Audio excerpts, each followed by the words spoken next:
का जो हमने देखा आप अपनी टीम के साथ में सेलिब्रेट करते हुए दिखे और बहुत एक वीडियो वायरल भी हुआ। जो वीडियो वायरल हुआ वो किसी हमारे साथी ने अनइंटेंशनली किया। कोई ऐसा कोई प्लान नहीं था कि कोई वीडियो बनाया जाए या ऐसा किया जाए।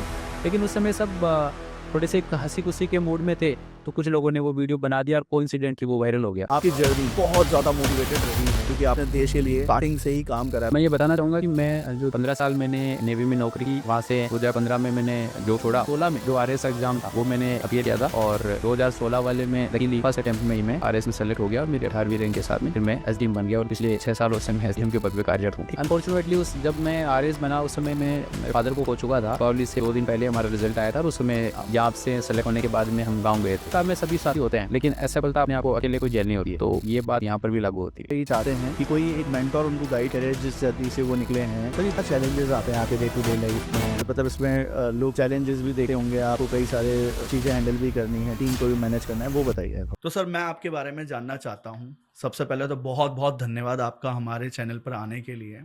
और आपकी जर्नी बहुत ज़्यादा मोटिवेटेड रही है क्योंकि आपने देश के लिए स्टार्टिंग से ही काम करा है। पहले एज अ 15 साल आपने एज अ नेवी में आपने जॉब करी, देन फिर आप सिविल सर्विसेज में आए। तो थोड़ा-सा उन लोगों को बताइए कि क्या कैसे आपने ये पूरा अपना जर्नी जिया है? क्योंकि देश के लिए लोग बहुत कम लोग होते हैं जो इस तरह से काम करते हैं। नमस्कार, पहले तो मैं आपको और आपके चैनल को धन्यवाद देना चाहूँगा कि आप लोगों ने हमें ये अवसर दिया। मैं ये बताना चाहूँगा कि मैं जो आरएस की भर्ती 2016 वाली भर्ती थी, उसमें मैं आरएस सेलेक्ट हुआ था और भगवान की दया से और हमारे पूर्वजों के आशीर्वाद से और सभी लोगों के दुआओं से मैं पहला एक्स सर्विसमैन था जो कि 18वीं रैंक के साथ में डायरेक्ट आरएस बना था। उससे पहले सबॉर्डिनेट सर्विसेज में कोटा होता था, तो ज़्यादातर एक्स सर्विसमैन यही सोचते थे कि भाई हम सबॉर्डिनेट सर्विस तक पहुंच सकते हैं और आम धारणा भी लोगों में यही होती थी कि कोई 15-20 साल फौज में नौकरी करके आया है तो वो निश्चित रूप से पढ़ाई से दूर हो गया और उसके बाद में वो, यद्यपि उसके बाद में राजस्थान सरकार ने एक बहुत ही अच्छा कदम उठाया और अब जो स्टेट सर्विसेज होती है उसमें भी 5% आरक्षण कर दिया है। तो ये निश्चित रूप से एक तारीफ़ काबिल कदम है जिससे जो आर्म फोर्सेस की जो डिसिप्लिन लोग हैं वो निश्चित रूप से प्रशासन में अपनी और ज़्यादा भागीदारी निभा सकेंगे। अब जैसा आपने पूछा कि आपने 15 साल नेवी में नौकरी किया और उसके बारे में, तो मैंने +2 करने के बाद में जब मेरी उम्र लगभग 18 साल थी तब मैं नेवी में चला गया था और जो नेवी का इनिशियल बॉन्ड होता है वो 15 ईयर्स होता है। ज़्यादातर ग्रामीण अंचल में एक धारणा होती है जो लोअर मिडिल क्लास फैमिलीज होती है उनकी कि बच्चा 18 साल का हो गया या 12वीं पास हो गया तो वो अपने पैरों पे खड़ा हो जाए। तो हुँ। लगभग उसी लाइन पे मैं भी +2 किया और ये एग्ज़ाम दिया और इधर आ गया। ऑल्दो मेरे को बहुत ज़्यादा जानकारी नहीं थी, यद्यपि कुछ मेरे जो पेरेंट्स के अलावा जो मेरे परिजन थे, वो चाहते थे कि ये पढ़ाई में अच्छा है तो ये और अच्छा कर सकता है बाहर भी। लेकिन मेरे फ़ादर का मैं सबसे बड़ा बेटा था, तो पारिवारिक ज़िम्मेदारियाँ भी थी। तो मेरे मम्मी और पापा ये चाहते थे कि भई मैं, यदि ये जॉब मिल गया तो जॉब जॉइन करना चाहिए, तो निश्चित रूप से परिवार के फाइनेंशियल संबल में ये काफ़ी मैं महत्वपूर्ण भूमिका निभा सकता हूँ और यदि मैं पढ़ता हूँ तो पढ़ाई अपने जो सर्विस है उसके साथ-साथ में भी मैं पढ़ाई कर लूँ। तो ऐसा करके मेरी नेवी की जर्नी शुरू हुई। नेवी में भी मैंने ऑफ़िसर एंट्री के लिए एग्ज़ाम होते हैं। तो एक एसीसी का एग्ज़ाम होता है, आर्म कैडेट कॉर्प्स, जिसमें आर्मी में अफ़सर जाते हैं। तो हमारा जो मैंने जो एग्ज़ाम दिया था वो पहली बार नेवी ने हम लोगों को अलाउ किया था उस एग्ज़ाम के लिए। तो उसमें भी मैंने रिटन क्वालीफाई किया और उसके बाद में एसएसबी होता है, कोई भी आर्म फोर्सेस में अधिकारी बनते हैं तो उनके लिए एक एसएसबी होता है, सर्विस सिलेक्शन बोर्ड, मतलब एक 5 दिन का इंटरव्यू का प्रोसेस होता है, उसमें वेरियस टाइप ऑफ एक्टिविटीज़ होती है। तो उसमें भी मैं गया, लेकिन उसमें मैं कॉन्फ्रेंस आउट हो गया, मतलब जो लास्ट डे उसमें 2 स्टेज होते हैं, एक तो स्क्रीनिंग होती है, तो मेजॉरिटी ऑफ द कैंडिडेट्स तो पहले दिन ही स्क्रीन आउट हो जाते हैं और जो बचते हैं वो 5 दिन का वो प्रोसेस होता है और 5वें दिन फिर उनका कॉन्फ्रेंस होता है। तो उसमें से जो लोग सेलेक्ट हो जाते हैं और ज़्यादातर लोग उसमें आउट हो जाते हैं। तो उसके बाद में मैंने जो नेवी में ऑफिसर्स बनने के लिए जो होता है वो एग्ज़ाम क्वालिफाई किए, उसमें भी मैं कोइंसिडेंटली सभी बार स्क्रीन आउट हुआ और सभी को ये लगता था कि ये तो पोटेंशियल कैंडिडेट है तो इसका तो सिलेक्शन होगा, लेकिन नहीं हुआ। तो वहाँ का एक मैं आपको वाकया बताना चाहूँगा। बिल्कुल। प्लॉट में जो लोग वहाँ पे एसएसबी जाते थे इंटरव्यू देने के लिए, उसमें मैं सबसे कंपैरेटिवली कम एज का होता था। तो स्वाभाविक है जो आदमी रिटर्न दे के रिटन क्वालिफाई किया, उसके बाद में एसएसबी गया, एसएसबी के स्क्रीनिंग में इन हुआ और उसके बाद में वो 5 दिन के प्रोसेस के बाद में जब final day screen conference out होता है, उसे एक टर्म बोलते हैं कॉन्फ्रेंस आउट। तो उसको निश्चित रूप से उनको काफ़ी धक्का लगता है। तो उस समय मैं बोलता था, तो हमारे वहाँ पे एक जो नेवी में स्पेशल एंट्री के जो अफ़सर बनते थे, फॉर एग्ज़ाम्पल मैं वहाँ पे लॉजिस्टिक्स में था, तो लॉजिस्टिक में मेरा ब्रांच स्टोर्स था, तो वहाँ पे उसको बोलते थे SDS, special duty store officer. Okay. तो मैं ऐसे ही रैंडमली ऐसे ही लोगों को मोटिवेट करने के लिए या चीयर अप करने के लिए बोलता था कि ऊपर वाला की जो मर्ज़ी है वही होगा। एसडीएस नहीं बनाएगा तो एसडीएम बनाएगा। और वो over the period of time जो एक संकल्प से सिद्धि वाली बात होती है, उसके अनुरूप भगवान की दया से वो मेरी इच्छा थी वो पूरी हुई। यद्यपि उस समय मैं आरएस के बारे में या एसडीएम के बारे में बहुत कुछ ज़्यादा जानता नहीं था। 15 साल मैंने नेवी में नौकरी की, वहाँ से 2015 में मैंने जॉब छोड़ा और 2016 में जो आरएस का एग्ज़ाम था, वो मैंने अपीयर किया था और 2016 वाले में लकीली फर्स्ट अटेम्प्ट में ही मैं आरएस में सेलेक्ट हो गया और मेरी 18वीं रैंक के साथ में फिर मैं एसडीएम बन गया और पिछले 6 सालों से मैं एसडीएम के पद पे कार्यरत हूँ। एक लाइफ आपकी मिरेकल रही है कि ये ना आपने मैनिफेस्ट करा कुछ और आपने उसको मतलब लोगों को बोला और प्रकृति ने या भगवान ने आपको वो चीज़ दे दी। हालाँकि लोग कोशिश करते हैं उस वक़्त जब आप अपने फैमिली के पास में गए या सब लोगों को पता लगा, क्या मतलब लोगों का कहना था? किस तरह से वो रिस्पॉन्स दिया उन्होंने? देखिए मेरे अनफॉर्चुनेटली उस जब मैं आरएस बना उस समय मैं मेरे फादर को खो चुका था। मेरे फादर जो अब मेरी पिलर थे हमारी फैमिली के लिए और मेरे लाइफ के लिए, वो 2008 में उनकी कार्डियक अरेस्ट से डेथ हो गई थी। हुँ। तो ये जो मेरा सिलेक्शन हुआ ये 2016 का एग्ज़ाम था और 2017 में हमारा फाइनल रिज़ल्ट आया था। दीपावली से पहले 2 दिन पहले हमारा रिज़ल्ट आया था और उस समय यहाँ से सेलेक्ट होने के बाद में हम गाँव गए थे। तो हमारे जो तत्कालीन जो विधायक थे और उस समय मंत्री भी थे, उन्होंने भी हमारा गाँव से 5-7 किलोमीटर पहले रुक के स्वागत किया और फिर वहाँ से हम एक गाँव वालों ने पूरा एक जुलूस के रूप में वो निकाला क्योंकि उसके पीछे कारण ये था कि हमारे गाँव में मैं पहला आरएएस अधिकारी था जो चयन हुआ था। आपका गाँव का नाम? मेरा गाँव का नाम बेड़वा है जो अभी नवगठित डीडवाना जिला है, उसमें मोलासर के पास में गाँव है बेड़वा। हुँ। तो मैं मूल रूप से वहाँ का रहने वाला हूँ। अभी भी हम लोग मतलब जॉब के चक्कर में यहाँ रहते हैं, वैसे मेरा घर वहीं है, मेरी माताजी वहीं रहती है। ओके। तो उस समय पूरे गाँव में और आस-पास के एरिया में एक हर्षोल्लास का माहौल था और प्रतिक्रियाएँ तो स्वाभाविक है जब आदमी कोई सफल हो जाता है, तो कुछ लोग बोलते हैं कि भई ये तो शुरू से ही ऐसा था, पढ़ने में तेज़ था, तो ये तो हमें पता था, आज नहीं तो कल करेगा, लाइक दैट। तो सफलता में सभी साथी होते हैं, लेकिन असफलता अपने आप को अकेले कोई झेलनी होती है। ये तो ये बात यहाँ पर भी लागू होती है। बिल्कुल लोनलीनेस की जर्नी है और जब सफलता होती है तो सब लोग आते हैं। मतलब एक आपके लाइफ में ऐसा नहीं है कि बहुत सारी चीज़ें आसानी से मिली हैं। आपने उस टाइम पे सब चीज़ें हासिल करी जब आपके पिताजी को आप खो चुके थे और मतलब अंदर से भी आप किस एनर्जी को महसूस कर पा रहे होंगे। I can feel it sir. So ये बहुत अलग सी एक जर्नी रही है जहाँ पर आपने एक सिविल सर्विसेज में अपने चयनित हुए। आज ऐसा है यार हम वही चीज़ पूछेंगे सर अभी जिस तरह से एक पूरा रोड मैप बना सरकार ने नए-नए चीज़ें लेकर आए और तो आपका जो हमने देखा आप अपनी टीम के साथ में सेलिब्रेट करते हुए दिखे और बहुत एक वीडियो वायरल भी हुआ। वो प्रोसेस बताइए कि वो कैसे आपने पहले रैंक पे हासिल करा सबसे पहले प्रदेश में और देश में भी हुआ था ना सर एक एक देखिए ऐसा है कि ये जो एसआईआर है मतलब स्पेशल इंटेंसिव रिवीजन, हुँ, हुँ। ये जो मतदाता सूची है इसका एक स्पेशल इंटेंसिव रिवीजन हो रहा है। ये एक कॉन्स्टिट्यूशनल मैंडेट है जो ईसीआई ने इसको गवर्न करती है और ईसीआई का ही ये कैंपेन है। मूल ईसीआई का जो काम है वो है पारदर्शी और निष्पक्ष चुनाव करवाना। पारदर्शी और निष्पक्ष चुनावों के लिए एक आपको त्रुटि रहित जिसमें किसी प्रकार की कोई गलती नहीं हो, त्रुटि नहीं हो, उस प्रकार की एक मतदाता सूची चाहिए। तो वो मतदाता सूची बनाने के लिए ये कार्य चल रहा था। अब हर बार एसएसआर होता है, मतलब समरी स्पेशल समरी रिवीजन होता है। ओके, इस बार एसआईआर हुआ, special intensive revision. Okay.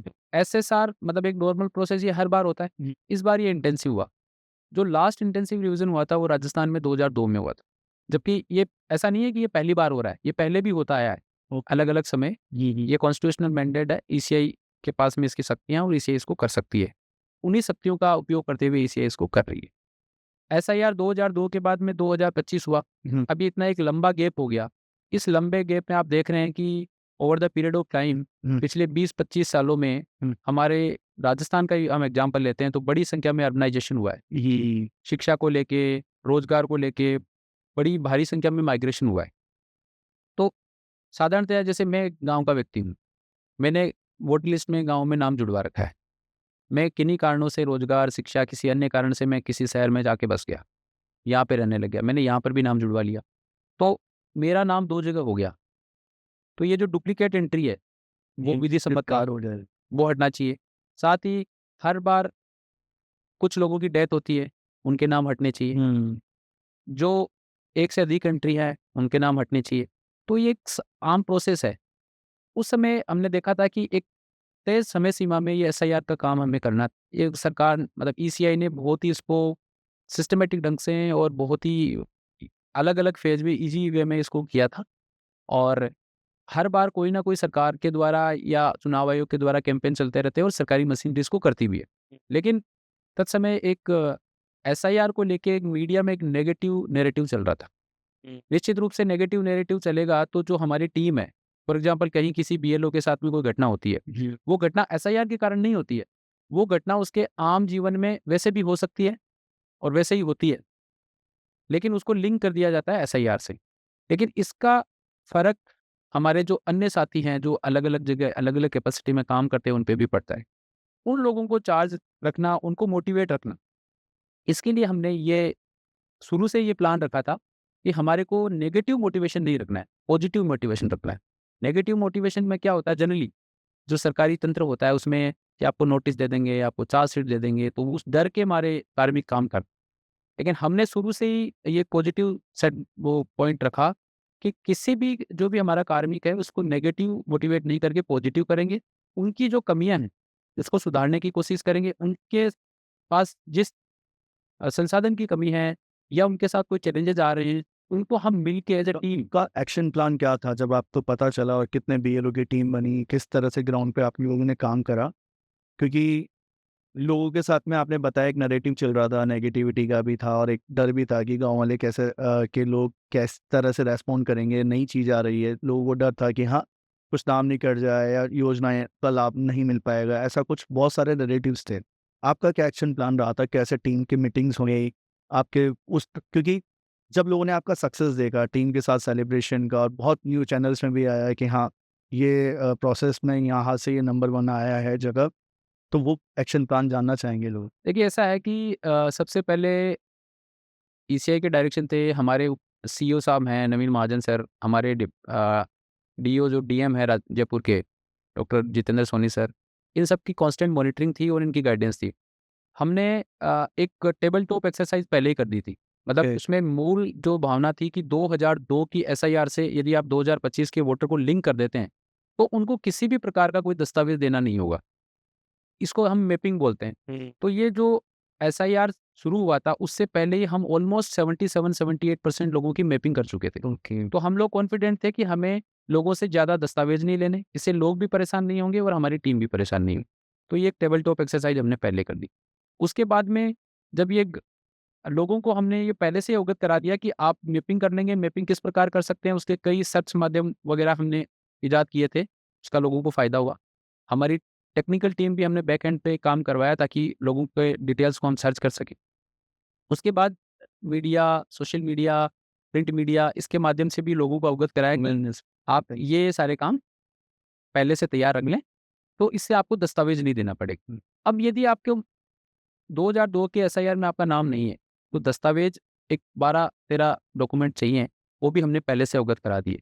Ultimately जो ईसीआई का मैंडेट है वो ये है कि कोई भी इंडियन सिटीज़न जो 18 वर्ष की उम्र की पात्रता रखता हो, वो भारतीय वोटर बन सकता है। बिल्कुल। इसका मूल ध्येय है कि कोई भी पात्र नागरिक हुँ, उस वोटर लिस्ट से बाहर नहीं जाना चाहिए, उसको जोड़ा जाना चाहिए और कोई भी अपात्र व्यक्ति जो उस लिस्ट में जुड़ना चाहता है या जुड़ गया, उसको उससे एक्सक्लूड करना चाहिए। बिल्कुल। तो ईसीआई भी चाहती है कि ज़्यादा से ज़्यादा लोगों को वो करें। अब हमने जैसे हमारे पास उस समय जो भी नंबर ऑफ बूथ थे, एक बूथ पे एक पर्टिकुलर संख्या होती है वोटर्स की। अभी एवरेज 1200 होगी, पहले कुछ में कम थी, कुछ में ज़्यादा थी। तो हमने पहले से ही वर्कआउट कर लिया कि इस बीएलओ के पास में ज एवरेज से ज़्यादा वोटर हैं, ओके। हमने उनके असिस्टेंट लगा दिए, ताकि उसका वर्कलोड डिवाइड हो जाए। साथ ही हमने उनके जो ऑनलाइन चीज़ें ढूँढने के लिए और इसके लिए हमने एक टेक्निकल टीम बिठा ली। तो टेक्निकल टीम से उनको टेक्निकल सपोर्ट मिलता रहा। फिर हम डेली बेसिस पे उसको मॉनिटरिंग करते थे। सीईओ डीओज़ के करते थे, डीओज़ हमारी करते थे और हम नीचे करते थे। तो हम उसमें एक डेली सीड डाल रहे हैं। फॉर एग्ज़ाम्पल एक कोई हमारा बीएलओ उसके पास में 1000 फॉर्म है, 1000 फॉर्म उसको डिस्ट्रीब्यूट करना है। अब दूसरे कंपैरेटिवली मान लो 400-500 पे पहुँच गए और वो कहीं पिछड़ रहा है, तो हम उससे व्यक्तिगत में बात करता था और उससे पता करता था कि भई इसमें आपके पिछड़ने के क्या कारण हैं? आप मेरे को बेझिझक अनौपचारिक रूप से बताएँ। तो वो बताएगा कि सर मेरा इलाका बड़ा है या यहाँ के लोग रिस्पॉन्ड नहीं कर रहे हैं। जिस प्रकार की भी उसकी समस्याएँ हैं, उन समस्याओं के फिर हम एडिशनल मैनपावर लगा के या वहाँ के जो लोकल जनप्रतिनिधि हैं, पॉलिटिशियन हैं, उनको हम साथ में लेके उनसे मोटिवेट करवा के और ये सब हमने काम किया। ओके। सो आपने जब ये काम किया, इसकी बहुत सारी सराहना भी आपको मिली होगी। उस वक़्त आपके पास में बहुत सारे लोगों के फ़ोन भी आए होंगे, तो क्या कहा लोगों ने कि किस तरह से आपने ग्राउंड ज़ीरो पे करा है, सेलिब्रेशन चल रहा है? क्या-क्या बधाइयाँ मिली आप? देखिए, ये जो सेलिब्रेशन तो हमारा पहले से प्लान था कि हमने बोला था कि भई अपने अ, यदि हम पहले टाइमली काम कंप्लीट कर लेते हैं, तो एक एक तरह से ये एक तरह से गेट टुगेदर बोल सकते हैं इसको, हाँ। कि भई हमारी टीम का और बॉन्डिंग थोड़ी मजबूत होगी क्योंकि ये तो एक फ़ेज़ है। आगे भी और हमें काम करना है और न केवल एसआईआर और भी जो गतिविधियाँ हैं सरकार की चलती रहती है, तो उसमें भी हमारी टीम एक एकजुट होके और प्योर पॉजिटिव मोटिवेशन के साथ में काम करे। तो ये हमारी पहले से प्लानिंग थी। अब जो वीडियो वायरल हुआ, क्योंकि ज़्यादातर बीएलओ टीचर्स होते हैं। तो उनका एक गैप होता है कि एक ये तो एसडीएम है, ये टीचर है। तो वो उस गैप को मिटिगेट करने के लिए उनमें एक एज़ ए टीम स्पिरिट लाने के लिए एज़ ए टीम लीडर हमने ये प्लानिंग की थी। और जो वीडियो वायरल हुआ वो किसी हमारे साथी ने अनइंटेंशनली किया। कोई ऐसा कोई प्लान नहीं था कि कोई वीडियो बनाया जाए या ऐसा किया जाए। लेकिन उस समय सब थोड़े से हँसी-खुशी के मूड में थे, तो कुछ लोगों ने वो वीडियो बना दिया और कोइंसिडेंटली वो वायरल हो गया। तो निश्चित रूप से बहुत सारे लोगों के फ़ोन आए कि आपने एक ये जो नेगेटिव नैरेटिव चल रहा था उसको ब्रेक किया और आपने जबकि नेगेटिव नैरेटिव को कर्ब करने के लिए वो पहले से हमारी प्लानिंग थी कि अपने को पॉजिटिव एनवायरनमेंट में काम करना। किसी को भी ये चार्जशीट, नोटिस इस प्रकार की धमकी नहीं देनी, उनकी कमियों को देखना है क्योंकि हर आदमी का पोटेंशियल अलग-अलग होता है बिल्कुल, और नया प्रोसेस है पूरा सब। और हर जगह की परिस्थितियाँ अलग-अलग होती हैं, सभी के समान नहीं हो सकती। 2 भाई हैं तो वो भी 2 एक जैसे नहीं हो सकते। यस। इसी अनुरूप हमने काम किया। तो वो हमारा एक टीम बॉन्डिंग को और मजबूत करने का एक तरीका था और निश्चित रूप से सभी जगह से सराहना मिली और इसके लिए मैं हमारी पूरी टीम जो हमारे बीएलओ, सुपरवाइजर्स जो बैकएंड पे काम कर रहे थे, टेक्निकल टीम, मेरे ऑफिस के साथी, हमारे ऑल एआरओज़ उन सबको भी मैं धन्यवाद ज्ञापित करना चाहूँगा और हमारे जो सीनियर्स डीओ, सीओ सर, इन सबका जो कांस्टेंट गाइडेंस रहा, उसके लिए मैं धन्यवाद करूँगा और चोमू के जागरूक मतदाताओं और वहाँ के जनप्रतिनिधियों, उनको भी धन्यवाद ज्ञापित करना चाहूँगा कि उनके सहयोग से ही हम ये कर पाए। यस। अकेला चना बाहर नहीं पहुँच बिल्कुल, सामूहिक वर्क का सामूहिक टीम वर्क होता है और सामूहिक टीम वर्क के आधार पे ये सारी चीज़ें होती हैं। किसी लाइन है हमने कि आपकी दादी बोलती थी कि मारो बेटो एसडीएम बंसी। ये क्या सच बात है हमने जो सुनी है?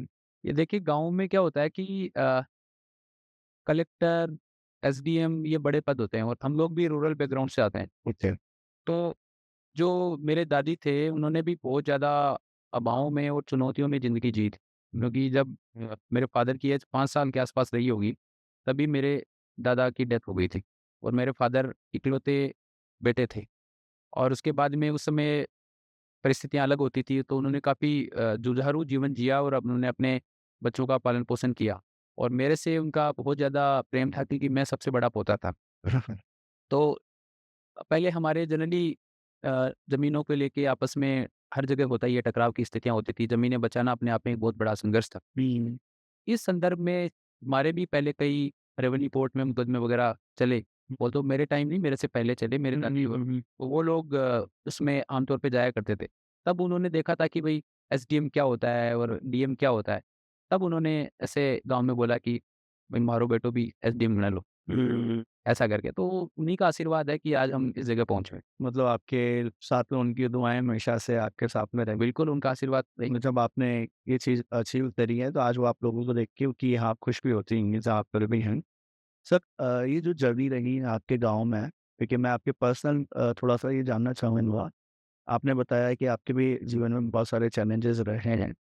जब गाँव से आप उस क्षेत्र से आते हैं और आज यहाँ तक पहुँचे हैं, तो लोग कैसे मतलब मोटिवेशन देते हैं, अपने आस-पास के लोगों को भी बताते होंगे। तो संघर्ष में जब एक इंसान रहता है, तो लोगों को कम पता रहता है, जब सफल होता है तब पता चलता है। आखिर ऐसे लोगों के लिए आप क्या कहेंगे, जो लोग वहाँ से आपको देख रहे हैं, आपके गाँव से आस-पास से लोग? देखिए, ऐसा है कि को कोई भी अच्छी चीज़ की प्राप्ति करनी है, तो आपको त्याग करना पड़ेगा। आपको एक योगी का जीवन जीना पड़ेगा। ये जो सांसारिक मोह-माया है, इसको एक बार साइड में रखना पड़ेगा। और यदि आप सपोज़ करें कि हम कोई यूपीएससी की या आरपीएससी की तैयारी कर रहे हैं किसी लेवल पे, आपको इन चीज़ों से दूर होके, आपको फ़ोकस होके वही काम करना पड़ेगा, एक पॉज़िटिव सोच के साथ में। एक लॉ ऑफ अट्रैक्शन की थ्योरी है कि जैसा आप सोचते हैं, वैसा आप कर भी सकते हैं। लेकिन उसके लिए फिर आप इफ एंड बट नहीं लगाएँगे और फिर उसी डायरेक्शन में पॉजिटिव माइंडसेट के साथ में काम करेंगे। तो मैंने उस लाइफ़ को जिया है। जब मैं 2015 में नेवी छोड़ा, तो मैंने मेरे माताजी से बात की, मेरी वाइफ़ से बात की कि मैं इस प्रकार की एक जर्नी है, क्योंकि उस समय आरएएस के एग्ज़ाम टाइमली नहीं हो पाते थे। जैसे हमारा एग्ज़ाम भी आप देखो कि 2016 का था और 2019 में हमारी जॉइनिंग हुई, लगभग 3 साल।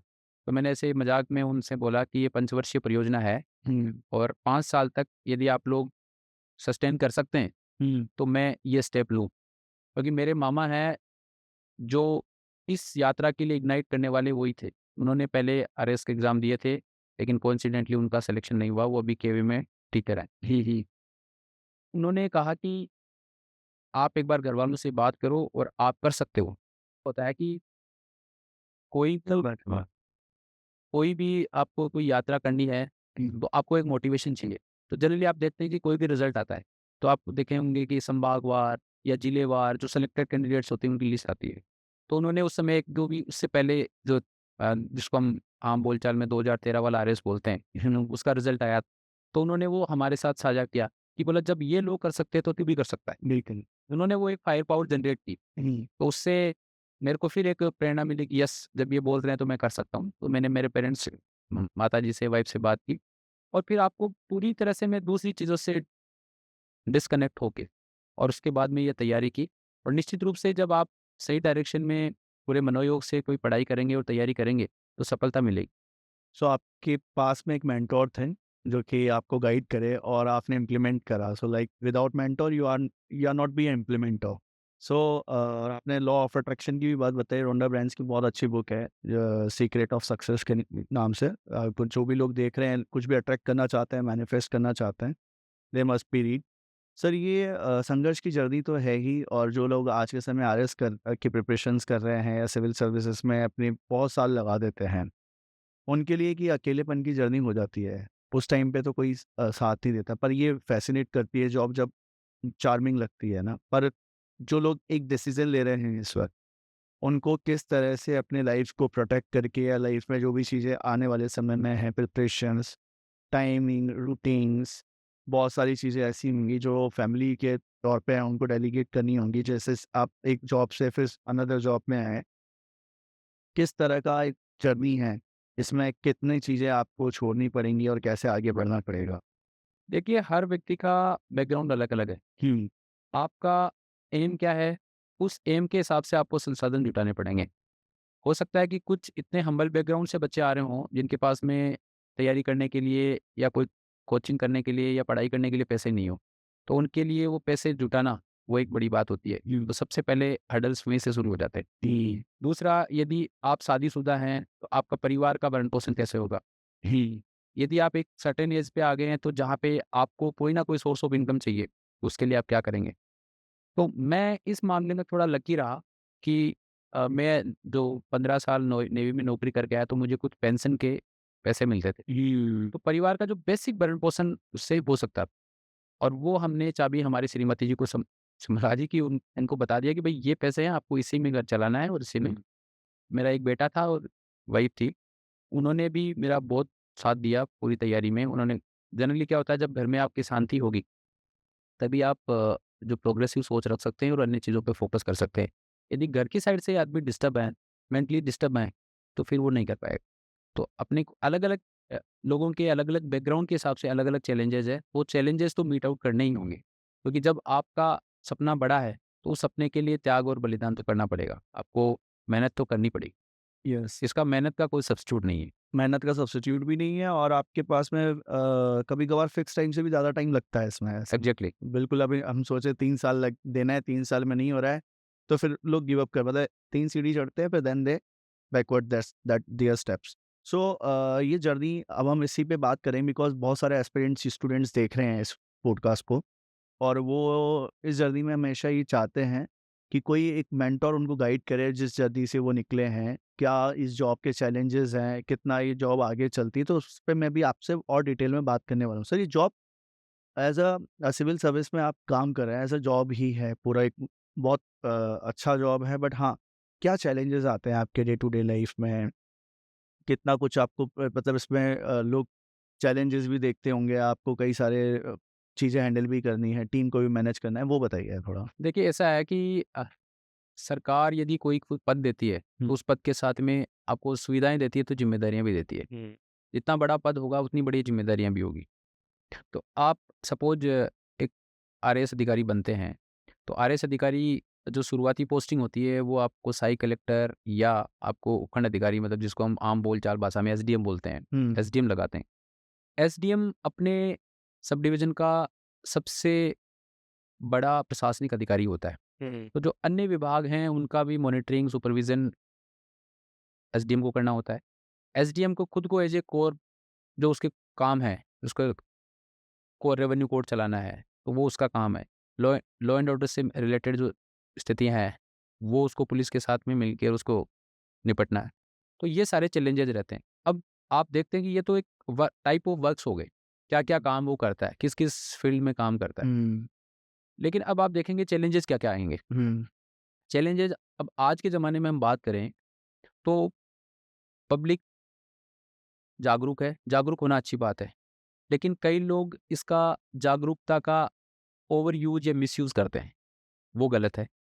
दूसरा अब आप देखते हैं कि आरटीआई एक्टिविस्ट है। आरटीआई एक्टिविस्ट अच्छी बात है आरटीआई लेना, लेकिन कुछ लोग होते हैं कि उसको गलत तरीके से उसका मिसयूज़ करते हैं। हुँ, फिर कुछ फितरती शिकायती होते हैं। हुँ, जैसे 2 पक्षों में कोई वाद-विवाद है, वो अनावश्यक रूप से जो सरकारी मशीनरी है उसको पार्टी बना लेते हैं। तो आप देखेंगे कि 70 से 80% जो टाइम है, वो इन शिकायतों में और ये जो मतलब बहुत ज़्यादा इम्पोर्टेंट काम नहीं है, उसमें ज़ाया हो जाता है। तो ये जो 70 से 80% टाइम आपका ज़ाया होता है, तो जो मूल काम है उसके लिए आपके पास समय कम बचता है। तो इनडायरेक्टली वो भी मूल काम क्या है सर? मूल काम जैसे आप देखें एक एसडीएम है, तो एसडीएम को एक रेवेन्यू का कोड चलाना है। उसको law and order situation maintain करनी है। हुँ, सरकार द्वारा जो विभिन्न जन कल्याणकारी योजनाएँ चल रही है, उनका ग्राउंड लेवल पे ढंग से इम्प्लीमेंटेशन हो रहा है या नहीं हो रहा, वो देखना है। सभी विभागों का आपस में कोऑर्डिनेशन करना है, समन्वय करना है। और भी बहुत सारे एक्ट्स और होते हैं, उसमें उनको एम्पावर्ड किया होता है सरकार की तरफ से, हुँ, तो उसके तहत उसको काम करना होता है। हुँ, तो जब इन चीज़ों में आपका टाइम ज़्यादा होगा, तो निश्चित रूप से फिर उसको ऑब्वियस सी बात है में आपका। तो उससे अल्टीमेटली जनता ही प्रभावित होती है। अल्टीमेटली वो काम किसके लिए कर रहा है? वो उस वहाँ के लोगों के लिए कर रहा है। हुँ, तो उन लोगों का काम भी उससे हैम्पर होता है, डिस्टर्ब होता यस। तो जैसे आपने ये बताया कि इतने मेन 20-30% मेन काम है जिन पे फ़ोकस नहीं रह पाता है और म मेनली लाइफ़ में भी सबके साथ में ऐसे ही चैलेंजेस आते हैं कि मेन काम पे कुछ ना कुछ हमारी लाइफ़ में या किसी भी काम में मेन प्रायोरिटीज़ फिक्स होकर अगर काम हो तो आगे बढ़ेगा।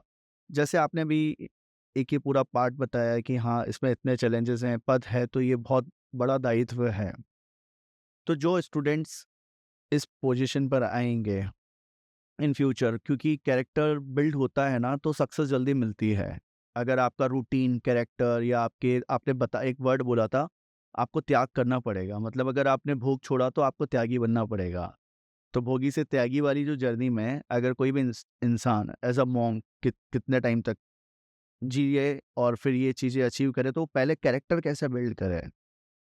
देखिए ऐसा है कि इस दुनिया में 2 प्रकार के लोग हैं। एक तो बाई बॉर्न जीनियस हैं, हुँ। वो बहुत ही कम कैटेगरी में है, मैं भी उसी कैटेगरी में अपने आप को महसूस करता हूँ। आपको सेल्फ डिसिप्लिन तो होना पड़ेगा।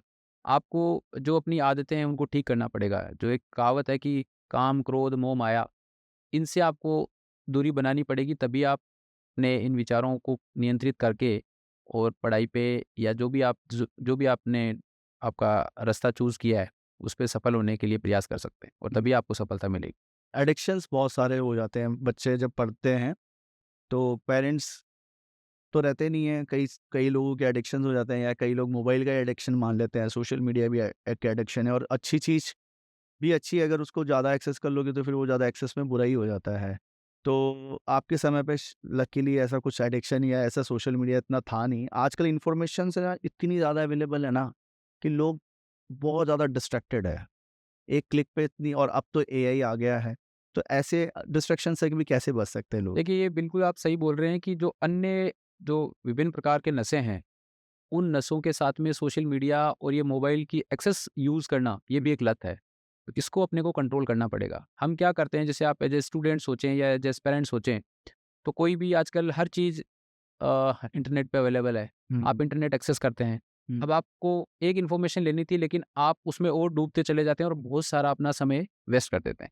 तो ये एक सेल्फ डिसिप्लिन वाला कांसेप्ट यहाँ लागू होगा कि आपको सेल्फ डिसिप्लिन होना पड़ेगा। हुँ, आपको अपने आप को कंट्रोल करना पड़ेगा कि मुझे ये कहाँ तक यूज़ करना है। हुँ, तो ये तो आपको अपनी एक लाइन तो खींचनी पड़ेगी, नहीं तो फिर आप उसमें डूबते चले जाएँगे। दूसरा, आजकल ये सोशल मीडिया पे आप रील देख रहे हैं, कोई फ़ेसबुक चला रहा है, कोई व्हाट्सएप पे तरह-तरह के ग्रुप्स बने हुए हैं या उस पे, तो वो भी आपका टाइम ज़ाया करता है। तो आपको खुद को अपने को डिसाइड करना होगा कि भई ये मेरे को इतनी इन्फॉर्मेशन चाहिए तो मैं यहीं रहूँ। और मेरा ठीक है, आपको इंटरनेट के माध्यम से आप इसके पॉज़िटिव साइड्स हैं, निश्चित रूप से आप इन्फॉर्मेशन ले सकते हैं। बिल्कुल एक्सेसली लेकिन नेगेटिव। आप अभी भी, मेरा ये मत है कि अपने को बुक्स पे ज़्यादा फ़ोकस करना चाहिए। यदि उस कुछ उसमें ऐड ऑन करना है, हुँ, तो आप उसमें ऐड ऑन कीजिए, क्योंकि जो बुक्स में पढ़ी हुई चीज़ें होती है या जो पेपर में पढ़ी हुई चीज़ें होती है, वो रिटेन होती है। हुँ, वो रिटेन कर सकते हैं। आप वेरियस प्लेटफ़ॉर्म से या वेरियस मेथड से चीज़ें पढ़ेंगे, तो चीज़ों का फिर दिमाग में उसको रिटेंशन वाली कैपेसिटी है, वो धीरे-धीरे कम होती चली जाएगी। आप देख रहे हैं कि अब अपने पास में इतना इन्फॉर्मेशन अवेलेबिलिटी हो गई, उसकी वजह से लोगों का कंसंट्रेशन धीरे-धीरे खत्म होता जा। स्पैन ऑफ टाइम 2 सेकंड में एक-एक रील्स हाँ, क्रॉस मेम कर रहे हैं, हम मे डिसाइड कर मेमोरी खत्म होती जा रही है। पहले एक आदमी को कितनी सारी चीज़ें याद होती थी, नंबर्स याद रखते थे आप। आजकल नहीं होती। नहीं। वो क्यों नहीं होती? क्योंकि एक तो दिमाग में ये हो गया कि हमारे को जब कोई ज़रूरत होगी तो हम इंटरनेट पे सर्च कर लेंगे। हुँ, दूसरा, कि अब तो याद करने की ज़रूरत नहीं है, मोबाइल में सेव है। हुँ, तो ये दोनों तरह की चीज़ें हैं, तो ये आपको एज़ ए स्टूडेंट या एज़ ए आपको एस्पायरेंट, ये तो आपको देखना ही पड़ेगा कि अपने को मेन जो टेक्स्ट बुक है या जो बुक्स हैं या जो पेपर फॉर्म है, हुँ। उस पे ज़्यादा फ़ोकस करना है। गवर्नमेंट जॉब्स की तैयारी में अभी लाखों लोग लगे हुए हैं। राजस्थान में आप देखेंगे, इंडिया में एक नंबर्स है कि इंडिया में सबसे ज़्यादा स्टूडेंट्स हैं जो प्रिपरेशंस कर रहे हैं, राजस्थान के स्टूडेंट्स, बिकॉज़ स्कोप ऑफ हमारा जियोग्राफिकली ऐसा है कि बिज़नेस को कई चीज़ें सूट नहीं करती है। डीडवाना जैसलमेर वाला एरिया है, ना यहाँ ओशियन है रिसेंटली, ना खेती का इतना ज़्यादा पानी का। तो मोस्टली लोगों के पास एक ऑप्शन बच रहा है स्टूडेंट्स के पास में, गवर्नमेंट जॉब्स। तो वो स्टूडेंट्स जो जो एक आरएस की प्रिपरेशंस के सोचते हैं, टारगेट वो सेट करते हैं, फिर नीचे आकर और भी बहुत सारे एग्ज़ाम्स होते हैं। सो कितना स्कोप है इस जॉब्स वाले करियर में? कितनी प्रिपरेशंस आप आने वाले समय में देख रहे हैं कि हाँ, ऐसे इनको प्रिपरेशंस के लिए रोड मैप बनाने चाहिए? देखिए, ट्रूली स्पीकिंग गवर्नमेंट जॉब ही एक लास्ट रिसोर्ट नहीं है। अब हम देख रहे हैं कि राजस्थान भी, मतलब अब पहले किसी ज़माने में राजस्थान को बीमारू स्टेट बोला जाता था, हुँ, लेकिन राजस्थान आज बीमारू स्टेट नहीं रहा है। यहाँ पे हम इकोनॉमी अपनी राइज़ हो रही है, इंडस्ट्रीज़ में भी राइज़ कर रहे हैं और भी हर सेक्टर में हम राइज़ कर रहे हैं। तो आपने कोई गवर्नमेंट जॉब के लिए प्लानिंग की, तैयारी की, हुँ, आपने अपने पूरे एफर्ट्स डाले, आप सेलेक्ट हो गए तो बहुत अच्छा है। यदि नहीं हुए तो वो जीवन का अंतिम सत्य नहीं है। बिल्कुल। हमारे को दुनिया भर की अपॉर्च्युनिटीज़ हैं, हम उसमें भी, यदि आप मेहनती हैं, आप अपने एफर्ट्स के लिए ईमानदार हैं और आप सही डायरेक्शन में एफर्ट्स डाल रहे हैं, तो हर फील्ड में हम सक्सेस पा सकते हैं। ऐसा नहीं है कि गवर्नमेंट सेक्टर ही है, क्योंकि धीरे-धीरे गवर्नमेंट सेक्टर की एक लिमिटेशन है। उससे ज़्यादा वो लोग आपको ज़्यादा लोग आ भी नहीं सकते ज़्यादा और लोग नहीं इतनी आ जॉब्स सकते, क्रिएट नहीं इतनी हो जॉब नहीं सकती। क्रिएट हो सकती। तो ठीक है, आपने अपने प्रयास किए, आप सफल हो गए तो ठीक है। अदरवाइज़ अपने लाइवलीहुड के लिए हमारे पास में और भी बहुत सारी चीज़ें हैं। आज सोशल मीडिया, और आप देख रहे हैं कि कई लोग इन्फ्लुएंसर की भूमिका में बहुत अच्छा पैसा कमा रहे हैं। कई लोग यूथ जो एंटरप्रेन्योर की भूमिका में नए-नए स्टार्टअप्स ला रहे हैं, हाँ। इंडस्ट्रीज़ में अच्छा कर रहे हैं। हुँ, हुँ। वेरियस फील्ड हैं, इवन राजनीति में भी लोग अच्छा कर रहे हैं, जो शुरू से अपना एक टारगेट लेके चलें। तो सभी फील्ड में हम सफलता सर आपके अभी हाफ एन आवर आपके साथ में डिस्कशन करा, मुझे काफ़ी इंटरेस्टिंग लगा आपका थॉट प्रोसेस, सारी चीज़ें। अभी तक लोगों ने ना वो चीज़ें समझी हैं सर, अभी तक लोगों ने ना आपको भी जाना, आपके अब आप हम असली दिलीप सिंह जी जो है ना, उनके बारे में जानना चाहेंगे। पर्सनल लाइफ, थोड़ा-सा आपका रूटीन, नॉलेज के सोर्सेज़, किस तरह से आप अपने माइंडसेट पे वर्क करते हैं, एज़ अ पेरेंट आपके लिए क्या-क्या चीज़ें हैं, ताकि लोग आपसे इंस्पायर हों और वो आपकी लाइफ़स्टाइल को देखें कि हाँ, ये चार्मिंग लाइफ़ है, ये कोई लेविश दिखाने के लिए पोस्ट नहीं मिला है। इट्स लाइक आपको अपने सेंसेस, अपनी पूरा पर्सनैलिटी को कंट्रोल करके पूरा लाइफ़ को ऐसे जीना है। तो सर, ये सबसे बेस्ट नॉलेज के लिए सोर्स क्या होता है? बुक्स होती हैं, कहाँ से आप नॉलेज लेते हैं? देखिए हमें बीइंग ए प्रशासनिक अधिकारी बहुत सारे एक्ट्स और बहुत सारे रूल्स पे रिलाई करना पड़ता है। हुँ, तो उसका ऑथेंटिक सोर्स कोई ऑथेंटिक पब्लिकेशन की बुक होगी हुँ। जिसमें एक्ट्स लिखे होंगे, क्योंकि उसमें वर्ड टू वर्ड आपको पढ़ना पड़ता है। उसमें सेल और विल का भी बहुत फ़र्क हो जाता है। तो मैं उसी पे रिलाई करूँगा। ओके। सो सेकंड चीज़, अगर जैसे आज आप कोई भी चीज़ फ़िटनेस के, हेल्थ के लिए क्या-क्या चीज़ें ध्यान में रखते हैं? देखिए हेल्थ आपकी प्राइमरी रिक्वायरमेंट है। हुँ। आपको सबसे जो टॉप मोस्ट प्रायोरिटी देनी है वो आपको हेल्थ को देनी है। चाहे आप स्टूडेंट हैं, चाहे चाहे आप आप कुछ भी हैं, एंटरप्रेन्योर हैं, चाहे आप चाहे कुछ कुछ भी भी हैं। हैं।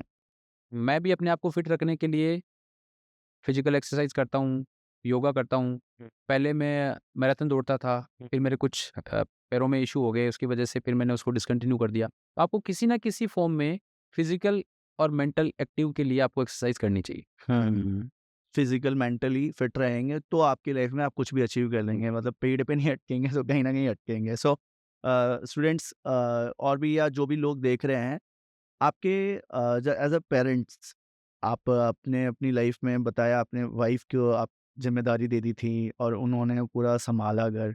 सो एज़ अ पेरेंट्स आप कैसे अभी अपने बच्चों को आपने फ्री छोड़ रखा है कि वो करियर चूज़ करें, या आपने इंस्ट्रक्शंस दे रखे हैं कि नहीं, you have to do this that? नहीं, नहीं ऐसा नहीं है। अभी इसको प्लीज़ ऑफेंड फ़ील मत करना। ज़्यादातर मैं देख रहा हूँ कि पेरेंट्स या तो बच्चों को डॉक्टर बनाने में या इंजीनियर बनाने में जुटे हुए हैं। हुँ, हुँ। और वो जो खुद नहीं कर पाए वो पेरेंट्स चाहते हैं कि उनके बच्चे करें। तो उन पे वो कुछ थोपते भी हैं कि शुरू से आजकल इवन 8th-9th स्टैंडर्ड से ही जेईई और नीट के फाउंडेशन कोर्स और एडवांस कोर्स पता नहीं क्या-क्या चलने लग जाता है। तो उससे हम निश्चित रूप से बच्चों का बचपन छीन रहे हैं। मेरे 2 बेटे हैं, एक तो अभी बहुत छोटा है और एक अभी 10th स्टैंडर्ड में है। हुँ, ऑल्दो हमने कभी भी उसको ये प्रेशराइज़ नहीं किया कि तेरे को इंजीनियर बनना है या डॉक्टर बनना है या कुछ जो भी ये बनना है, हमने हमारी तरफ से कोई डिक्टेट नहीं किया। वो अपनी यहीं जयपुर में पढ़ाई करता है हुँ, और उसको हमने फ्री हैंड कर रखा है कि भई जो आपको अच्छा लगे, जो आपका इंटरेस्ट हो, वही आप काम करो। आपको जो फैसिलिटी चाहिए, वो हम आपको अवेलेबल कराएँगे। तो वो अपना अपने खुद से जो भी स्कूल में पढ़ाते हैं, उसके हिसाब से पढ़ाई कर रहा है और with the grace of God वो पढ़ाई में भी ठीक है। मतलब ट्रायल एंड एरर्स गेम है। अगर हमने किसी को सौंप दिया तो वो खुद की गलतियों से सीखेगा। फिर डायरेक्शन। देखिएगा आप हुँ, बीइंग ए पेरेंट्स आप उनको गाइड कर सकते हैं, हुँ। लेकिन डिक्टेट नहीं कर सकते, चीज़ें थोप नहीं सकते। थोप नहीं सकते बिकॉज़ उनका टैलेंट उनको पता है कि उनको पता एक्सप्लोर करने पे। जी। सर चाहूँगा, जो एसआईआर प्रोसेस हुई अभी, कई लोगों के नाम कट गए हैं या ऐड ऑन नहीं हुए हैं, तो उसके लिए अगला प्रोसेस क्या है? अब आगे के नाम ऐड ऑन होंगे तो वो प्रोसेस, वेबसाइट, तरीका क्या रहने वाला है? देखिए ये जो ड्राफ्ट पब्लिकेशन हुआ था 16 तारीख को, उसके बाद में 1 महीने का पीरियड दावे और आपत्तियों का होता है। ठीक है। उस दावे और आपत्तियों में यदि किसी व्यक्ति को लगता है कि उसका नाम गलती से कट गया हुँ, हुँ। या वो टाइम से डॉक्यूमेंट सबमिट नहीं कर पाया हुँ, हुँ। उसकी वजह से, तो वो फॉर्म 6 भर के और उसको अपना नाम जुड़वा सकता है। हुँ, किसी अन्य के नाम पे उसको आपत्ति हो कि इसका गलत जोड़ दिया तो इसको हटाया जाना चाहिए, तो वो उसमें आवेदन कर सकता है। बाद में जो ईआरओ होता है, हुँ, हुँ। जो इलेक्टोरल रजिस्ट्रेशन ऑफिसर होता है, जनरली आरएस या आईएएस अधिकारी होते हैं उसमें, तो वो लोग उसकी जाँच करेंगे, जाँच करके जो सही पाया जाएगा उसके हिसाब से वो ऑर्डर, हुँ, यदि वो उनके ऑर्डर से संतुष्ट नहीं है, हुँ, हुँ। तो वो उसके ऊपर जो जिला कलेक्टर महोदय होते हैं वहाँ पे अपील कर सकता है। हुँ, हुँ। यदि वो उनके अपील के निर्णय से संतुष्ट नहीं है, तो हुँ, जो हमारे सीईओ होते हैं, जो हुँ। अपने राजस्थान के जो मुख्य निर्वाचक अधिकारी होते हैं, वहाँ अपील कर सकते हैं। तो इसका कोई हेल्पलाइन नंबर है? जैसे सपोज़ मैं कहीं बाहर रहता हूँ और मेरे को अभी पता चल रहा है और मैं बाहर से आ रहा हूँ, कुछ हेल्पलाइन बस 1950 एक इनका नंबर है ईसीआई की तरफ से दिया हुआ, और इवन आप 1950 में अभी एक फैसिलिटी और इन्होंने दी है कि आप अपना एपिक नंबर होता है, हुँ, जो एक मतदाता यस, जो पहचान पत्र होता है, मैसेज पे हाँ, उसको मैसेज करेंगे तो आपकी डिटेल उसमें पूरी आ जाएगी। ठीक है। तो इस तरह से जिन लोगों के भी मन में सवाल हैं, तो सर ने बताया कि ये प्रोसेस आप फ़ॉलो करके पूरी तरह से अपने जितने मन में डाउट्स हैं, अफ़वाहों पे यकीन ना करें कि नाम कट गया है तो कटा ही रहेगा, वो ऐड ऑन भी हो सकता देखिए, नाम ऐसे नहीं कटेगा। नाम जो मृत है, पहले देखो इसका मैं थोड़ा-सा आपको प्रोसेस समझाना है। चाहूँगा। जब इनॉमिनेशन फॉर्म आए थे, तो इनॉमिनेशन फॉर्म बीएलओ घर-घर जाके लेके आए थे। हुँ। तो घर वालों के माध्यम से या पड़ोसियों के माध्यम से पता चला कि ये व्यक्ति यहाँ से इसकी मृत्यु हो गई है, या ये यहाँ से कहीं और जगह शिफ्ट हो गए हैं, या कहीं अन्य जगह जुड़ गए हैं। तो वो हम इनसे बात करके उनके वहाँ के एपिक नंबर ले लिए। उसको सर्च करके वेरीफ़ाई कर लिया, तो यस, ये व्यक्ति यहाँ से तो शिफ्ट हो गया है, लेकिन वो कहीं दूसरी जगह जुड़ गया है। हुँ। तो उसको हम नाम हटना या कटना नहीं बोल सकते। दूसरा, जो व्यक्ति जिसकी मृत्यु हो गई, तो जिसकी मृत्यु हो गई तो उसका नाम तो वैसे भी लिस्ट में नहीं रहेगा। उसमें भी उसका मृत्यु प्रमाण पत्र लिया गया है या मृत्यु प्रमाण पत्र अवेलेबल नहीं है, तो उनके परिजनों से हस्ताक्षर लिए गए हैं। आस-पास के लोगों से उस चीज़ को कन्फर्म किया गया है।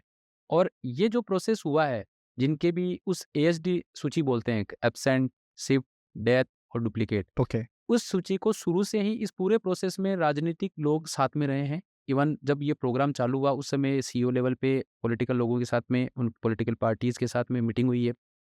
हर प्रोसेस को, हर स्टेप को उनको बताया गया है। हर स्टेप पे जो डेवलपमेंट होते हैं वो उनको बताए जाते हैं। इसी प्रकार हर बीएलओ जो बूथ लेवल ऑफिसर होता है, जो सरकारी कार्मिक होता है, उसके साथ में एक बीएलए, बूथ लेवल एजेंट, जो पॉलिटिकल पार्टीज़ हुँ, अपॉइंट करती है। हर बूथ पे जो हमारे यहाँ पे प्रमुख पॉलिटिकल हुँ, पार्टीज़ हैं, उनके बीएलएज़ रहते हैं। हुँ, तो जो पूरा प्रोसेस होता है वो उनके सामने होता है। हुँ, फिर जो भी एएसडी में जो मान लो जिसमें सूची में जो लोग शामिल हुए, हुँ, हुँ, तो उनकी लिस्ट उनके साथ में साझा की जाती है, वो उसको क्रॉस वेरीफ़ाई कर लेते हैं। यदि उसमें किसी को और ऐड करना है या कुछ करना है, तो वो कर सकते हैं। फिर ईआरओ लेवल पे, ईआरओ लेवल पे उसको, हुँ, ये पहले सीईओ लेवल पे एक पॉलिटिकल पार्टीज़ की मीटिंग होती है, वो उनको पूरे प्रोसेस के बारे में, उसके क्या-क्या स्टेप रहेंगे, वो समझाते हैं। हर स्टेप में जो भी डेवलपमेंट होता है वो बताया जाता है। फिर जिला कलेक्टर महोदय के स्तर पे पॉलिटिकल पार्टीज़ की मीटिंग होती है। फिर ईआरओ उनके स्तर पे, जो विधानसभा स्तर पे उनकी मीटिंग होती है, और हर बीएलओ के साथ में एक बीएलए लगा हुआ है। तो एएसडी सूची जो बनी, वो बीएलएज़ के साथ में साझा की गई। वो उसमें और इम्प्रूवमेंट करवाना चाहते हैं तो उसको और इम्प्रूवमेंट हो जाएगी। मान लो मीनवाइल और किसी व्यक्ति की मृत्यु हो जाती है, तो उसका नाम निश्चित रूप से उस मृतक लिस्ट में शामिल करना पड़ेगा। कोई व्यक्ति जानकारी में आया कि नहीं, मैं गाँव में नहीं रह के या शहर में जहाँ पर भी मैं रह रहा हूँ, मैं वहीं अपना नाम रखना चाहूँगा, तो उस हिसाब से। फिर क्या होता है कि ये एएसडी सूची बाद में पोर्टल पे अपलोड की गई, सीईओ साहब के, डीओ साहब के, और सभी पॉलिटिकल पार्टीज़ को उसकी लिस्ट प्रोवाइड की गई हुँ। कि इस प्रकार के। तो राजस्थान में इस प्रकार का कोई भी केस हमारे संज्ञान में नहीं आया कि कोई गलत नाम काट दिया गया हो या ज़बरदस्ती किसी का नाम काट दिया हो, ऐसा। मतलब इतने सारे फ़िल्टर लगने के बाद में, प्रोसेसेस होने के बाद में, तो कुछ मतलब खामी रही ही नहीं, पूरा खामी नहीं सिस्टम रहती। वर्क कर रहा है। फिर इसमें क्या होता है कि जो ये काम हो रहा है एक बीएलओ ऐप के माध्यम से हो रहा है, और वो बीएलओ ऐप ईसीआई ने बनाया है, हुँ, और ईसीआई ने उसपे अलग-अलग जगह चेक एंड बैलेंस रखे हैं। तो इसमें खामी नहीं हो सकती, क्योंकि हुँ, मैनुअल प्लस मशीन दोनों मिलके काम कर रहे हैं। तो ये इस प्रकार की कोई खामी, पूरा एक सिस्टम डिज़ाइन। और इवन अब जैसे ड्राफ्ट पब्लिकेशन हुआ, हुँ, ड्राफ्ट पब्लिकेशन के बाद में उस ड्राफ्ट पब्लिकेशन को सभी मतदान केंद्रों पर पठन-पाठन किया गया कि भाई इन-इन लोगों के नाम लिस्ट में हैं, इन-इन लोगों के नाम हट गए हैं। तो हट गए हैं, वो क्यों हटे, वो कारण, वो कोई भी आदमी सर्च कर सकता है। वो बीएलओ लेवल पे कर सकता है, वो ईआरओ लेवल पे कर सकता है, वो डीओ की वेबसाइट से कर सकता है, वो सीईओ की वेबसाइट से कर सकता है। साथ ही पॉलिटिकल जो लोग थे, उनको वो जो ड्राफ्ट पब्लिकेशन की मतदाता सूची प्रकाशित हुई, उसकी सॉफ्ट कॉपी और हार्ड कॉपी दोनों दी गई। हर चीज़ की प्रेस कॉन्फ्रेंस होती है। तो इस प्रकार का ऐसा कुछ भी नहीं है कि किसी का इंटेंशनली नाम काट दिया जाए या हटा दिया जाए। जो भी पात्र व्यक्ति है और जिसने भी नॉमिनेशन फॉर्म भर के दिया है, उस व्यक्ति का नाम ड्राफ्ट पब्लिकेशन में रहेगा। अब जो पीरियड है 1 महीने का, इस पीरियड में दावे और आपत्तियों का पीरियड है। जिसको जुड़वाना है या हटवाना है या शिफ्ट करवाना है, वो अभी फॉर्म है, उसको ऑनलाइन या ऑफलाइन दोनों मोड। अब इसमें ड्यूरेशन क्या कितने टाइम में है 1 महीने का ये पीरियड है। उसके? इस पीरियड में ये दावे आपत्तियों का पीरियड होगा। इसमें, और या फिर ईआरओ को लगता है तो वो संबंधित को नोटिस देके और उससे और भी डॉक्यूमेंट माँग कर सकता है, और ये बहुत ईज़ी प्रोसेस है। मतलब ऐसा कुछ नहीं है कि किसी के साथ में कोई गलती हो सकती है ज़बरदस्ती कर सकती। मैंने आपको पहले भी बताया था कि कोई भी जो भी पात्र भारतीय नागरिक हैं और 18 वर्ष से अधिक मतलब आयु की पात्रता रखता है, उसको नाम जोड़ना ही है। और ईसीआई का भी और हम सभी का भी ये सामूहिक प्रयास है कि जो भी पात्र भारतीय नागरिक हैं, उनका नाम जोड़ा जाए। कोई भी ऐसा नाम छूटना नहीं चाहिए। ओके, सो एक प्रोसेस के थ्रू हो रहा है काम और प्रोसेस के थ्रू सारा सिस्टम वर्क कर रहा है, एप्लीकेशन भी है, इंटीग्रेशन सारे लगे हुए हैं, ग्राउंड जीरो पे टीम काम कर रही है। जी। सो ये रियलिटी वर्क है और मिथ बहुत सारे लोगों के मन में जितने भी सवाल थे इस वीडियो को और पॉडकास्ट को देखने के बाद में उनको क्लैरिटी मिल जाएगा कि उनके साथ में कुछ भी गलत नहीं, एक जस्ट फिल्ट्रेशंस का प्रोसेस हो रहा है। भाई इस एक तरह से हम ये बोल सकते हैं कि कोई जो मतदाता सूची बनी हुई है, उसको अपडेट करना, उसमें कोई जो खामियाँ, त्रुटियाँ हैं, उसको ठीक करना। और मैं एक और अवगत करा दूँ आपको कि हमारे यहाँ पे 18 साल की आयु की पात्रता है, लेकिन जो बच्चे 17 साल प्लस हो गए, वो एडवांस में भी फॉर्म 6 भर सकते हैं। फॉर्म 6 कैसे भर सकते हैं? फॉर्म 6 के भरने के ऑनलाइन तरीके हैं। आप इसका वोटर हेल्पलाइन ऐप है, उसके माध्यम से कर सकते हैं। ईसीआई नेट का एक पोर्टल है, उसके माध्यम से कर सकते हैं। आपके जो लोकल बीएलओ हैं, उनके माध्यम से ऑफलाइन से कर सकते हैं। बीएलओ ऐप में वहीं बैठ के उसको ऑनलाइन करवा सकते हैं। तो वेरियस मेथड हैं, बहुत ईज़ी है। इसके अलावा ईसीआई हम लोगों के माध्यम से स्वीप एक्टिविटीज़ करती है, मतलब वोटर्स को जागरूक करने के लिए विभिन्न प्रकार की एक्टिविटीज़ करते हैं। तो वो आपके प्रिंट मीडिया में, डिजिटल मीडिया में, सोशल मीडिया में भी उसके बारे में आता रहता है। विभिन्न प्रकार के कैंप, क्लस्टर कैंप आयोजित करते हैं। जैसे कई बार यूथ को टारगेट करके किया जा रहा है कि भाई कोई भी यूथ है, उनके नाम जोड़ दिए जाएँ। इवन हम लोग स्कूल लेवल से टेपिंग चालू कर देते हैं। जो भी बच्चे जैसे अभी 12वीं में आ गए, तो वो 17 प्लस हो गया। अगले अगले साल में उसके 18 साल होने वाले हैं। तो टोटल 4 तो वर्ष में 4 बार अर्हता दिनांक होती है। जैसे 1 जनवरी हो गया, उसके बाद में 3 महीने बाद में 1 अप्रैल हो गया, फिर 1 जुलाई हो गया, 1 अक्टूबर हो गया। तो जिस फेज़ में वो अपना 18 कंप्लीट करेगा, उस समय उस फॉर्म के आधार पे उसका नाम जाँच करने के बाद में अपने आप जुड़ जाएगा। तो ईसीआई और जो गवर्नमेंट मशीनरी है, वो इस लेवल पे करती है कि कोई भी व्यक्ति जो पात्र हो गया, उसका नाम छूटना नहीं चाहिए। मतलब कि पूरा मतलब 17 से बाद से ही लोगों के नाम ऐड ऑन करने का प्रोसेस रहा है। सो बहुत सारे लोग आरएस की प्रिपरेशंस कर रहे हैं, वो लोग प्री कर रहे हैं मेंस एंड देन इंटरव्यू का प्रोसेस पे। कुछ लोग वहाँ से फिल्टर होते हैं, कुछ वहाँ से। सो जो इंटरव्यू कर रहे हैं और इंटरव्यू की प्रिपरेशंस के लिए क्या क्या चीज़ें उनको ध्यान में रखनी चाहिए, आपके समय से आपका जो एक्सपीरियंस रहा है वो थोड़ा सा बताइए सर। देखिए, इस संदर्भ में मैं कहना चाहूँगा कि निश्चित रूप से दिनों-दिन कॉम्पिटिशन बढ़ता जा रहा है, क्योंकि इन्फॉर्मेशन वेरियस प्लेटफ़ॉर्म पे, वेरियस मोड में अवेलेबल हो रही है। लेकिन जो मूल मंत्र है, वो तो सेम ही रहेगा। अब जो इंटरव्यू है, वो आपकी पर्सनैलिटी का टेस्ट है, ना कि आपका नॉलेज का टेस्ट, पहली चीज़। अब आपको जो नॉलेज का टेस्ट होना था, वो आपके मेंस में हो गया। मेंस में उसके हिसाब से आपके मार्क्स आ गए। आरपीएससी ने जो भी कट ऑफ रखी, उसके हिसाब से आप सेलेक्ट हो गए और आप इंटरव्यू के लिए आ गए। तो आप न केवल सिर्फ आपके ज्ञान पे, बल्कि ओवरऑल आपकी पर्सनैलिटी पे वो जो इंटरव्यू बोर्ड होता है, वो आपको उस हिसाब से जज करता है। तो मेरा ये मानना है कि कोई भी स्टूडेंट जाता है, कोई भी कैंडिडेट वहाँ जाता है, तो उसके लिए एक तो उसको करंट अफेयर से अपडेट रहना चाहिए। मेंस उसने पढ़ा है, मेंस की तैयारी की है, उसने अच्छे मार्क्स गेन किए, तभी वो वहाँ पहुँचा है। तो उसको भी वो एक बार ब्रश अप करके जाए। और जो सीधा पढ़ाई से सीधे एग्ज़ाम में आए हैं, तो उन्होंने जो अपने ग्रेजुएशन में, पोस्ट ग्रेजुएशन में जो भी उनके सब्जेक्ट रहे हैं, उसके बारे में वो डिटेल में पढ़ के जाएँ, क्योंकि कोई उसमें बोर्ड में स्पेशलिस्ट लोग भी रहते हैं। तो वो स्पेशलिस्ट लोग सुपरफिशियल नहीं होके इन डेप्थ में भी क्वेश्चन पूछते हैं, क्योंकि वो मान लो सेम फील्ड का आ गया, तो उनको संभावना रहती है कि वो उसमें क्वेश्चन पूछ सकते हैं। उसकी तैयारी करें। अपनी पर्सनल लाइफ़ के बारे में, आप कहाँ-कहाँ रहे, आपने कहाँ-कहाँ पढ़ाई की, ऑल्दो वो सारी चीज़ें डायरेक्टली उसमें नहीं होता, लेकिन वो लोग उसके बारे में भी चाहेंगे कि व्यक्ति जहाँ रहा है या जिन चीज़ों से एसोसिएट रहा है, या मान लो कोई व्यक्ति किसी जॉब में रहा है या जॉब कर रहा है अभी, तो उनकी अपेक्षा रहती है कि वो उसके बारे में भी जाने, और इसी आधार पे वो इंटरव्यू करते हैं। और फिर सबसे बड़ी की होती है इंटरव्यू में कॉन्फिडेंस की। यदि आप कॉन्फिडेंट हैं और आप ढंग से बात कर रहे हैं, जैसे हम और आप अभी बात कर रहे हैं, इंटरव्यू पैनल भी इसी प्रकार बात कर रहा है। उसको अपने को बर्डन लेके नहीं जाना है कि पता नहीं क्या हो जाएगा।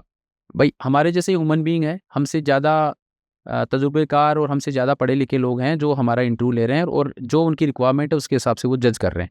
तो हमें थोड़ा सा अपने आप को काम एंड कंपोज रख के और उनके जो भी सवाल है उनका जवाब दें। ये कोई ज़रूरी नहीं है कि आपको सारे सवालों के जवाब आने ही चाहिए। यदि आपको जवाब नहीं आए तो आप ब्लफ नहीं करें, मतलब अगले को बोर्ड को बेवकूफ़ बनाने की कोशिश नहीं करें। वो इंटरव्यू ले रहे हैं तो निश्चित रूप से आपसे तो ज़्यादा ही ज्ञानी और गुणी होंगे। तो अपने को ब्लफ नहीं करना है, झूठ नहीं बोलना है, जो सच्चाई है वो बोलें। आपको नहीं आता तो पोलाइटली आप उसको इसके लिए सॉरी बोल सकते हैं, मना कर सकते हैं। तो कुल मिला के कॉन्फिडेंस का गेम है और करंट अफेयर्स जो भी आपका पास्ट का ट्रैक रिकॉर्ड रहा है उसको ब्रश अप कर लें और उसके हिसाब से जाएं। रेगुलर अपडेट्स के लिए कौन कौन से मैगजीन्स, बुक्स या कौन ऑथर्स के लिए आप रिकमेंडेशन देना चाहेंगे करंट अफेयर्स के लिए या इस पूरे प्रोसेस में सीखने के? देखिए ऐसा है कि इसमें मार्केट में बहुत सारी बुक्स अवेलेबल है। तो मैंने पहले भी बताया था कि अपने को ऑथेंटिक सोर्स पे ही जाना चाहिए। जैसे अपने राजस्थान सरकार की एक सूजस मैगजीन आती है, जिसमें राजस्थान सरकार से रिलेटेड जो भी एक्टिविटीज़ होती है, जो उनकी योजनाएं होती है, उनका इम्प्लीमेंटेशन होता है, तो वो एक सरकार की तरफ से प्रकाशित ऑथेंटिक आंकड़े हैं। तो वो सारी चीज़ें उसको आप गो थ्रू करें। साथ आप कोई भी जिस भी मीडियम के आप हैं, उसका एक मंथली मैगज़ीन आप ज़रूर फ़ॉलो करें। और एक मेरा सुझाव सभी लोगों से रहेगा कि ऑल इंडिया रेडियो की जो न्यूज़ आती है, वो सुबह और शाम को एक 15 मिनट की न्यूज़ आती है। वो न्यूज़ हमें सुननी चाहिए, ओके। क्योंकि वो एक ऑथेंटिक सोर्स है। हुँ। और जो प्राइवेट चैनल हो सकते हैं, वो बाइस्ड हो सकते हैं, लेकिन जो सरकार की न्यूज़ होगी, वो ऑथेंटिक होगी और वो सही सोर्स से आएगी। तो हमें सुजस राजस्थान के पॉइंट ऑफ व्यू से मैगज़ीन ले सकते हैं और ऑल इंडिया रेडियो की न्यूज़ सुन सकते हैं। ये 2 चीज़ें हैं जो ऑथेंटिक हैं और फिर अगर जो व्हाट्सएप यूनिवर्सिटी है उसको बेहतर से अब वो उसके बारे में तो हमने पहले काफ़ी चर्चा कर ली, तो वो तो सब समझदार हैं। ठीक है सर, बहुत-बहुत धन्यवाद आपका लोगों को गाइड करने के लिए। कई सारे मिथ थे लोगों के मन में एसआईएस के प्रोसेस से रिलेटेड,